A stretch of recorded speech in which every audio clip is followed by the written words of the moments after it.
இந்த தாயாட்டத்துல என் காய் சுத்தி திரும்பி நடுவுல வர்றதுக்குள்ள எங்க ஆளுங்க அவங்க வீட்டுல இருக்கணும். இல்ல இந்த வீட்டு அக்கு வேற ஆணி வேறையா பேத்து பிளாட் ஆக்கிடுவேன். இங்க கட்டு சினிமா தியேட்டர். எனக்கு சம்பந்தப்பட்ட போன் தவிர வேற போன் பண்ணா வாசலை தாண்டி ஒரு அடி வெளியில வச்சா மர்டர் செய்யறத உன்கிட்ட இருந்து ஆரம்பிக்க வேண்டி வந்துடும். ஜாக்கிரதை.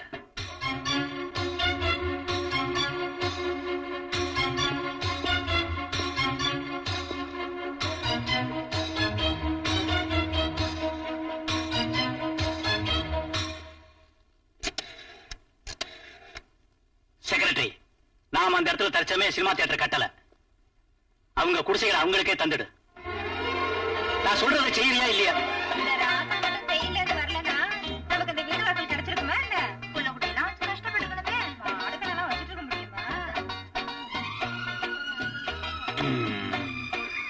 கேளவா ஊருகா தொட்டுக்கடா ராசா. இனி அந்த குரங்குங்க இந்த சேரி பக்கம் வந்து குதிக்காது. ஆஹா ராசா, நீ எவ்வளவு நல்லவன். எதுக்குடா உனக்கு நம்ம முரட்டுத்தனா? நான் முரடன் தான், நான் முரடனே தான். நான் இந்த வேலை செஞ்சேன்னா இந்த சேரிக்காரங்க பாராட்டுறதுக்கு இல்ல, இந்த சேரியில நான் பிறந்ததுனால செஞ்சேன். என்னமோ இந்த பாழா போன உலகத்துல ஒருத்தர் உதவி இல்லாம எந்த வேலையும் நடக்க மாட்டேங்குது. நேத்துக்கு சாயந்தரம் ரோட்ல போயிட்டு இருந்த ஒரு ஆளை கூப்பிட்டேன். என்ன ரோட்ல போயிட்டு இருந்தவன கூடவா வந்தா? போடியான்னு சொன்னேன். ஐயோ பாய போட்டா. உட்கார சொன்னா உட்கார்ந்து. வலி இல்லாம போடியான்னு சொன்னேன். கொஞ்சம் கூட வலிக்காதுன்னா பொடிச்சு அழுத்துனா. அப்பா வலிக்காதற்கு கொஞ்சம் மெதுவா அழுத்துறேன்னா. தேவை எனக்கு தானே, சும்மா இருந்த நல்லாதான் இருக்குன்னு பொறுத்துக்கிட்ட. 5 நிமிஷத்துல வேலையை முடிச்சுட்டு பணத்தை வாங்கிட்டு போயிட்டான். என்னது, அவனுக்கு பணம் கூட கொடுத்து அனுப்பினியா? எந்திரி எந்திரிச்சு நில்லு. உன்னை விவகாரத்தை பண்ற, வெளியே போ. எவண்டி அவன்? எங்க இருந்து வந்தா, எதுக்கு வந்தா? என் மானத்தை வானத்துல ஏத்தனவன் வளையல்காரன். நம்ம வளையல்காரனா? வாய் மூடு. விடுகதையை புரிஞ்சுக்க முடியாது. நீ ஒரு ஆம்பளை சொல்லிக்கிறதுக்கு வெக்கமா இல்ல? மண்ணா கட்டி.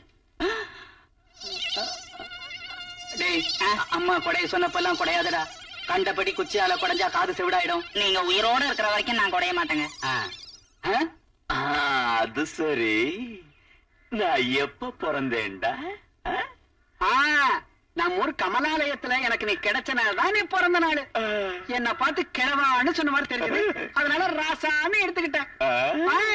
இன்னைக்கு உன் பிறந்த நாளை கொண்டாடலாம். எனக்கு எதுக்குடா பிறந்த நாள்? நான் உன் மார்ல சாஞ்சு மடியில செத்தனா போதும். என்ன விட்டுட்டு நீ எப்படி ரசாவலாம்? நீ செத்து போனா என்ன திட்டுறதுக்கு யாரு, உன்னை திட்டுறதுக்கு யாரு இருக்காடா? நான் ரோட்ல குடிச்சிட்டு விழுந்தா உள்ள நீதானடா கொண்டு வருவேன். என்ன இங்க படுக்க வச்சுக்கவே இல்லடா. அடைய ராசா. Happy birthday, happy birthday, happy birthday. எல்லாரும் கேளுங்க, இன்னைக்கு என் கடமை பிறந்த நாள். எல்லாரும் ஆடணும், பாடணும். நீங்க பேசினது என் கல்யாண சம்பந்தம் நான் நினைக்கிறேன். ஆமா, பையன் வெஸ்ட் ஜெர்மனில பெரிய தொழிலதிபர். சொர்க்கத்துக்கே ராஜாவா இருக்கலாம். கட்டிக்க வேண்டிய என்ன கேட்காம நீங்களே ஒத்துக்கிறது அநாகரிகம். அப்பாவுக்கு பொண்ணு மேல அந்த சுதந்திரம் கூட இருக்காதா? என் வாழ்க்கையில எனக்கும் சுதந்திரம் உண்டு. அந்த சுதந்திரத்தோட தான் சொல்றேன். மேதி நாளைக்கு நானும் கோவிந்தும் கல்யாணம் பண்ணிக்க போறோம். அப்பாவும் உங்க ஸ்தானத்தை காப்பாத்திக்கணும்னா பெரியவரா எங்க கல்யாணத்தை கிட்ட இருந்து நடத்தினா நல்லது. எத்தனை வாட்டி சொல்றது? பட்டிச்சேலை கட்டிக்கன்னு சொன்னா பழைய பருத்தி புடவை கட்டிக்கிறேன்னு சொல்ற. அவன உனக்கு தெரியாது. நீ ஆஸ்திக்காக உன் பின்னால சுத்திக்கிட்டு இருக்கான். நீ ஒரு பஞ்ச பராரினா உன்னை விரும்புவானா? Come on, tell me.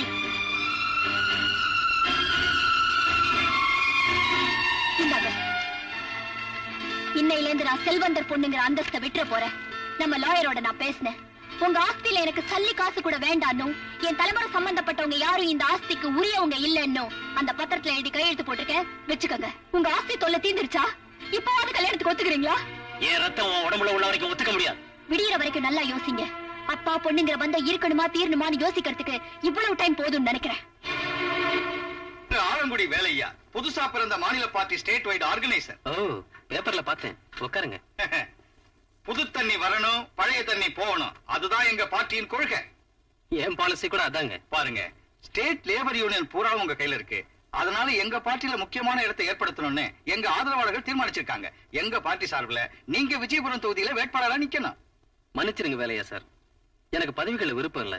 என் பாட்டன் முப்பாட்டன்லாம் தொழிலாளியாவே பிறந்து வாழ்க்கையை முடிச்சுக்கிட்டாங்க. நான் அப்படி ஒரு வம்சத்துல இருந்து வந்திருக்கேன். நீங்க எம்எல்ஏ ஆயிட்டா இன்னும் நல்லா சேவை செய்யலாம் இல்லீங்களா?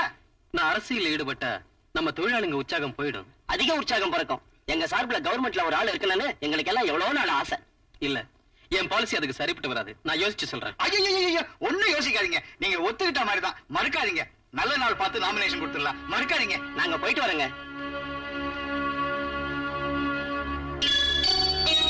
எங்க இப்படி புறப்பட்ட? நான் வர வேண்டிய இடத்துக்கு. என்ன கோவிந்த், அப்பா இனி நம்ம கல்யாணத்துக்கு ஒத்துக்குவாருங்கிற நம்பிக்கை எனக்கு இல்ல. அதனால அவரோட இருந்த உறவை விட்டுட்டு வந்துட்டேன். இனிமே உங்க வீடுதான் என் வீடு. என்ன நீ பேசுற? அவர் ஆஸ்தி, அவர் அந்தஸ்து நம்ம கல்யாணத்துக்கு தடையா இருக்குங்கிற எண்ணத்துல அது எதுவும் வேண்டான்னு எடுத்து சொல்லிட்டு அந்த வீட்டை விட்டு நான் வந்துட்டேன். நீ ஆஸ்தி வேண்டான்னு வந்தது தப்புன்னு நான் சொல்லல. நீயும் வேண்டான்னு வந்துட்டு அவர் என்ன அவர் சொல்லு. அதுலயும் அவர் தனி மனிதர். ஆஸ்தி மத்தவங்க கைக்கு போய் உனக்கு பிரயோஜனம் இல்லாம போயிடும். நீயும் லட்சியங்களை நம்புறவ. ஆஸ்தி உன்கிட்ட இருந்தா ஏழைங்களுக்கும் தொழிலாளிகளுக்கும் உதவி செய்யலாம்ல. லட்சியங்களை நிறைவேற்றுறதுக்கு அப்பாவோட ஆஸ்தி தான் தேவையா கோவிந்த்? 2 பேரும் சேர்ந்து உழைச்சா சாதிக்க முடியாதா? எப்ப இருந்தாலும் நான் உனக்கு சொந்தம், நீ எனக்கு சொந்தம். அதுக்குள்ள ஏன் அவசரப்படுற சுஜி?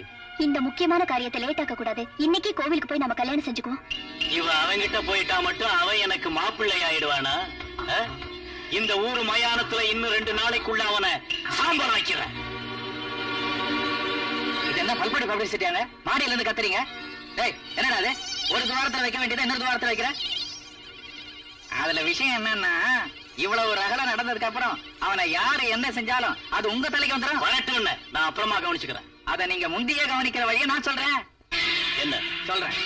அந்த கோவிந்த் நம்ம கண்ணுல தூசினா அந்த ரவுடி ராஜா நம்ம கால புத்திர முள்ளு. அதனால அந்த கோவிந்த் மேல ரவுடி ராஜாவை ஏவி விட்டா பாம்பும் சத்துரும், கம்பும் உடைஞ்சிரும். அவன் நம்ம பேச்சை எடுத்துக்குவானா? பணத்துக்காக எந்த வேலைனாலும் செய்யலாங்கிறதுக்காக பட்டம் வாங்கியிருக்கான். வெக்கத்தை எடுத்து பக்கத்துல வச்சிருங்க. பழம்பெருமையை மறந்துருங்க. அவ்வளவுதானே? நான் நினைச்சா அது முடிஞ்சு போயிடும். ரேட் என்ன? நீ கேட்கிறத தர.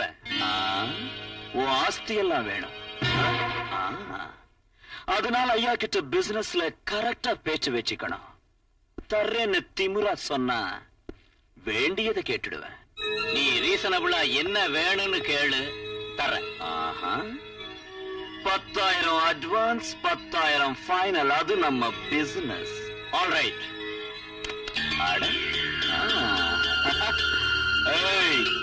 நீ கோடீஸ்வரனா இருக்கலாம், உனக்கு பணத்திமிரு உச்சம் தலை வரைக்கும் இருக்கலாம். ஆனா என் வீட்டுக்கு உன் வேலை விஷயமா வந்திருக்க. என் எதிரில நீ ஒரு பிச்சைக்காரன். மரியாதையா அந்த பணத்தை எடுத்து என் கை மேல வச்சு மன்னிக்கணும்னு கேளு. கேளு. சாரி, வாங்கிக்க. மறுபடியும் அவங்க சந்திக்க கூடாது. சந்திப்பாங்க, ஆனா காதல் பத்தி பேச்சு இருக்காது.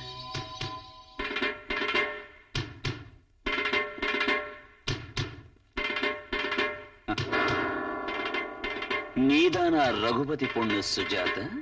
ஆமா. ஏ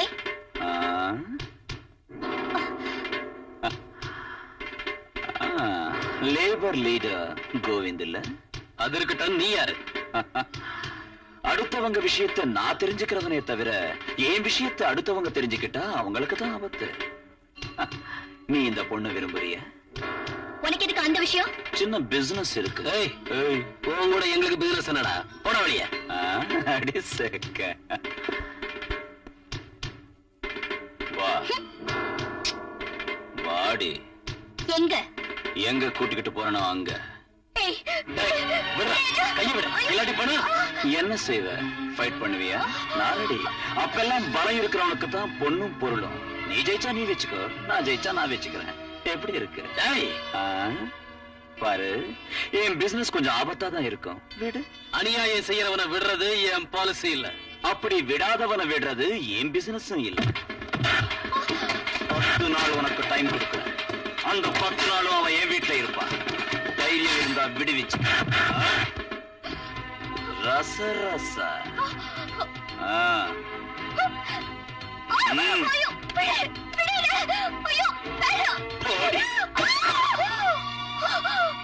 இது நான் இருக்கிற வீடு.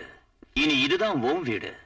தராசு கடியில புளிய வச்சு நிறுத்தான ஒரு மளிகை கடைக்காரனை உதச்சி எடுத்துக்கிட்ட இந்த வீட்டை இங்க இருந்து தப்பி போறான்னு நீ முயற்சி பண்ணலாம். ஆனா உன் உயிர் போயிடும். இந்த சேரி பூரா ஏன் சாம்ராஜ்யம். அந்த மனுஷங்கள்லாம் ஏன் சேனை. இங்க மரஞ்செடி காத்துல அசையணும்னாலும் மனுஷங்க தண்ணி குடிக்கணும்னாலும் என் பர்மிஷன் வாங்கணும். இதை இங்க எதுக்கு கொண்டு வந்த சொல்லு. அத கேட்காத. உனக்கும் எனக்கும் ஏதாவது விரோதம் உண்டா? சின்ன பிசினஸ் இருக்கு. என்ன இங்க கொண்டு வர அதிகாரம் உனக்கு யார் கொடுத்தது? உங்க